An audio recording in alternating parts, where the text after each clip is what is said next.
สงค่าไม่สงค่าพี่น้องมาค่าเฮาค่ากินหมักล่างหลินจ้อมกันในขนมหมักล่างหลินในค่ากามไตขนมกามไทยเป็นห้องว่าหมักทุเรียนในขนม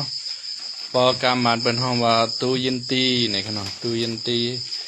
หมักล่างหลินหมักทุเรียนตูยินตีเนี่ยเป็นเจ้าหือในก็แม่อยากแกเอากระเปียดเอาเน็ตพี่น้องเขาในขนม เปลือกมันก็น้ำปัดชาดขนมน้ำปัดชาดน้ำได้น้ำว่าขนมมอนมันได้เป็นจังไหนในขณะยงมันก็เป็นจังไหนค่ะอายมันในปอหมักปอเกี่ยวกับว่าหอมขนมเพราะว่าหมักเกี่ยวในก็ว่าเหม็นในขณะเมื่อก่อนข้าวก็ปอหมักข้าว่ามันเหม็นเพื่อกินกะกินมาชำมันหวานในขณะชำว่ามันหอมมันน่ะในหวยใหญ่นะในมีสามยงด้วยค่ะเนาะมีสามยงใครกินกับยงเอามาเกยเนาะนี่ก็ไม่คือสองโยงขนาดใน น้ำมันน้ำปัดฉาดจังไหนครับพี่น้องเขาป้อมยิบลีในจกตินจกมือเขาค้าเนี่ยนะมันใจง่ายๆเนี่ยไหนก็กาหนาค่ะกาได้กาวะ 1 กิโลก็189 วัตต์ในค่ะเนาะในหอยใหญ่มัน189 วัตต์พอหอยเรียกมันก็139ในค่ะเนาะหมักล่างลิ้นค่ะเนาะหวานไว้ค่ะแคมหนะมาพี่น้องค่ะเอาขากินจ้อมกันในขณะเพราะว่านางยิงพิษเลยเจ้าในขณะบ่อะไรกินไรอายมันในจางหมอโหปั่นโหไข่โหเมาตาลายในขณะก้อยกาอันป้อมักในก็สำว่ามันหวานในอันเป็นพี่น้องเขเขาได้บนมักนะค่ะเนาะเขในที่ห้องเลี้ยงในเปิ้นแล้วป้ออะไรหามเขาไว้ค่ะนะอย่าไปกินหมักทุเรียนในห้องนอนในขณะมันเมียนนาอย่าไปกินหมักทุเรียนในรถในกาในบนเลยเตรียมลิกไปป้าไว้ค่ะเนาะป้อมใจจังนั้นเขแนมบางคนยิ่งบางคนใจเขาหมักนะครับเพราะเขามาหลีเมืองไทยเนี่ยเนาะเขามาซื้อหมักทุเรียนแถวกินในห้องนอนในโรงแรมขนมในรถในกาด้วยเนี่ยอายมันป้อเมียนกับเซงในขนมอายมันก็แห้งหนานะครับตั้งเมืองไทยในก่อการค่ะข้าว่าแต่ถูกไว้นำค่ะเนาะพี่น้องก็ไหลมีตีเลียนค่ะเนาะว่าเมืองใต้เฮาว่าเมืองไทยค่ะเนาะพอมีตีเลียนตีสวนที่ให้ตีหน้าในตีสวนค่ะเนาะที่หน้าได้หลบผูกเขาค่ะนะไทยวันการผูกหมักทุเรียนไว้นำค่ะตั้งเมืองไทยได้เปิ้นขายตัวมันหนุค่ะเนาะ1 ตัวใน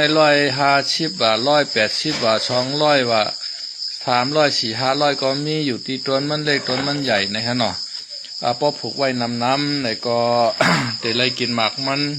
เดี๋ยวไล่ขายในขนมมันกาหนาในค่ะเมืองไทยในขนมยาวก็หมักทุเรียนดีเมืองไทยในอันที่ซื้อเชียงลังน่ะในก็จะเป็นหมักทุเรียนกาญจนบุรีในขนมมันหอมหวานอร่อยนะครับว่ากำไทย หอมหวานอร่อยรสชาติดีในขนมยาวก็หมักทุเรียนระยองในขนมหมักทุเรียนกาญจนบุรีในหอมหวานอร่อยนะในขนมป้อต่างตีน่ายในก็เต็มป้อหอมป้อหวานป้ออร่อยเป็นหมักทุเรียนกาญจนบุรีและหมักทุเรียนระยองในขนมที่เมืองเขก็เปิดผูอยู่ในคำว่าต้นแต่หินอายมันกล้วยในคำว่านะที่เมืองเขได้หมักทุเรียนในเปิดเอาเมื่อผูอยู่ค่ะเมืองเขในก็เปิดว่ามันเปลี่ยนเมืองกัดเมืองหนาวค่ะเนาะพวก หมักทุเรียนในมันทำเกี่ยวตีไม้มันป้อไข่เกียกค่ะเนาะป้อเปลี่ยนเมืองใต้เอาค่ะได้เหมือนเจ้าหนังเวงลางคือในไม้น่ะค่ะเนาะเวงลางคือเวงหมอกใหม่ในเจ้าในคณะเวงเมืองปั่นในเจ้าในอันเป็นไม้หรือเปิ้นในก็เมืองใต้เอาคันในแต่เป็นลางคือค่ะเนาะลางคือในก็เปว่ามันสูงเหลือน้ำปังหลายในเกาปาก66 ทัดกวยในค่ะเนาะเกาปาก66 ปีนั่นขนาดนะเมืองปั่นได้มันก็สูงเหลือน้ำปังหลายอยู่2 ปาก22 ปีค่ะเนาะเมื่อเจ้าหนังตองกี้ได้เตชงเลย3 เฮงปลายหือ4 เฮงปลายนะครับข้าก่อมปอใครต้องดีขนาดเวงตองกี้ในมันกัดขนาดเพราะมันกัดในมันเตผูกหมอทุเรียนงุ่มปอเปลี่ยนขนาดเมื่อเจ้าหนังเมืองนายนำจากเมืองปั่นล่างคือในแต่ก็ผูกหมอทุเรียนก็แลบเตเปลี่ยนอยู่ในขนาดล่างคือในแต่ไม่หนาขนาดในเมืองใต้เอาขาดังเสียงใน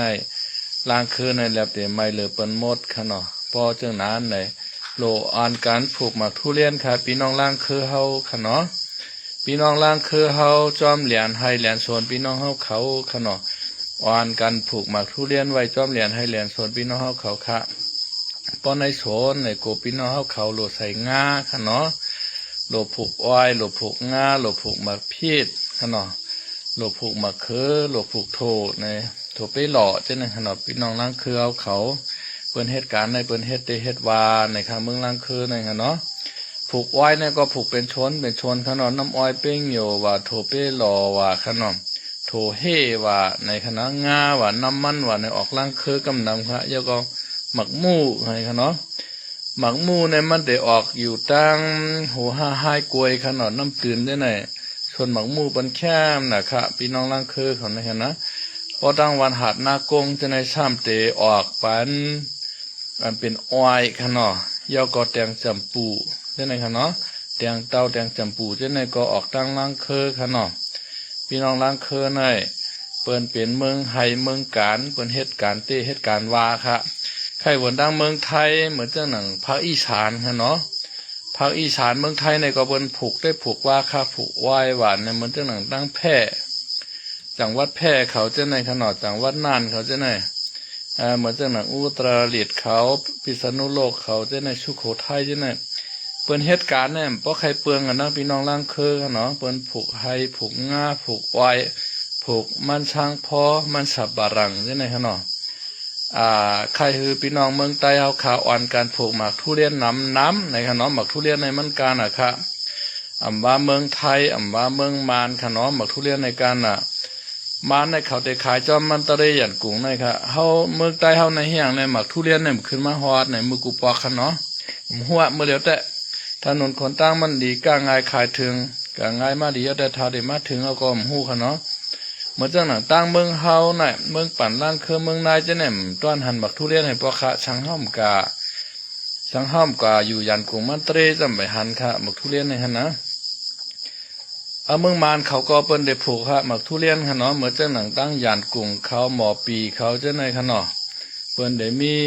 โซนบักทุเรียนของเปิ้นค่ะเนาะก็แปลว่าเมืองมานในเปิ้นเป็นเมืองใหม่บักทุเรียนในมันเกี่ยวกี่ไม้ค่ะเนาะให้พี่น้องล่างเครือเขาเถมกาพี่น้องเมืองใต้เอาขากูตีอันผูกไล่หมักทุเรียนนั่นให้พี่น้องใต้เอาขาผูกหมักทุเรียนให้มันเป็นไล่ของพี่น้องใต้เอาขาในขณะเอามาขายตั้งเมืองไทยเกาหลี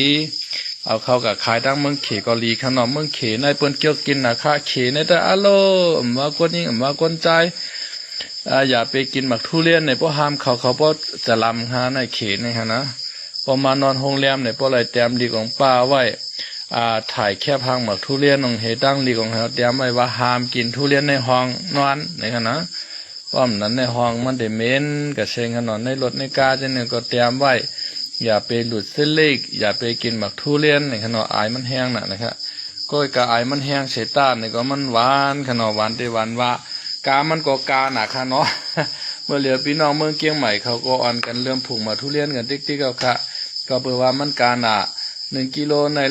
139 บาทว่ะป้อหอยเล็กมันค่ะเนาะยาวกับป้อหอยใหญ่มันก็189 บาทนะใจม้วนในหลายๆค่ะกิโลในขนาดเปิ้นจังบ้าเปลือกนะครับเปลือกเนี่ยจังแห้งค่ะลูกกะเปียดลูกกะเปียดในกล้วยขายาค่ะเนี่ยลูกกะเปียดในทางยุบยากล้วยขาอันไหนมีหลายกิโลน่ะเมื่อกี้เฮาซื้อมาอยู่ที่ลูกขาได้จังด้วยเปลือกในละลายได้มีหลายโลเนาะขาไม่รู้กะชื่อมันใน425นะครับว่า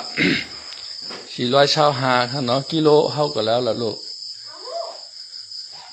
กิโลอ่อนเท่าไหร่เอาในโน้ขาได้จังในพี่น้องเขาค่ะเนาะมันได้มีอยู่หลายกิโลนะเอาว่างในกิโลไอ้ลูก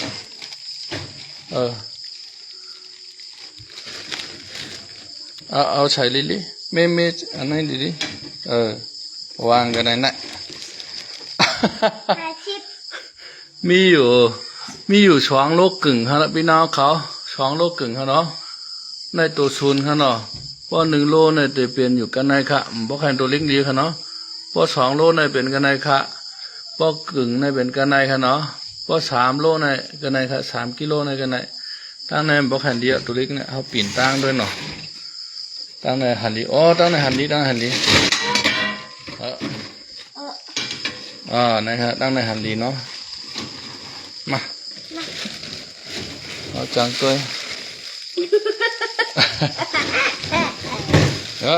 ก็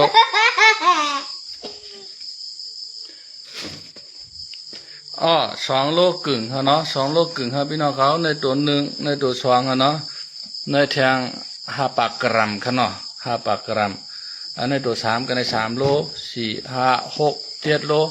กิโลอ่อนค่าในมันมีอยู่7 โลค่ะเนาะอันในมีอยู่2 โลกึ่งค่ะเนาะมวนในมีอยู่3 ยงไว้ค่ะมวนในค่ะถังได้มีกิโลไว้ค่ะอยู่นะกิโล189 บาทค่ะได้ค่าไม่ลูกซื้อมาในเป็น400 ปลายค่ะอันในเปลือกหลายๆเนี่ยจางกินค่ะเนี่ยเปียดละลายค่ะพี่น้องเขาอั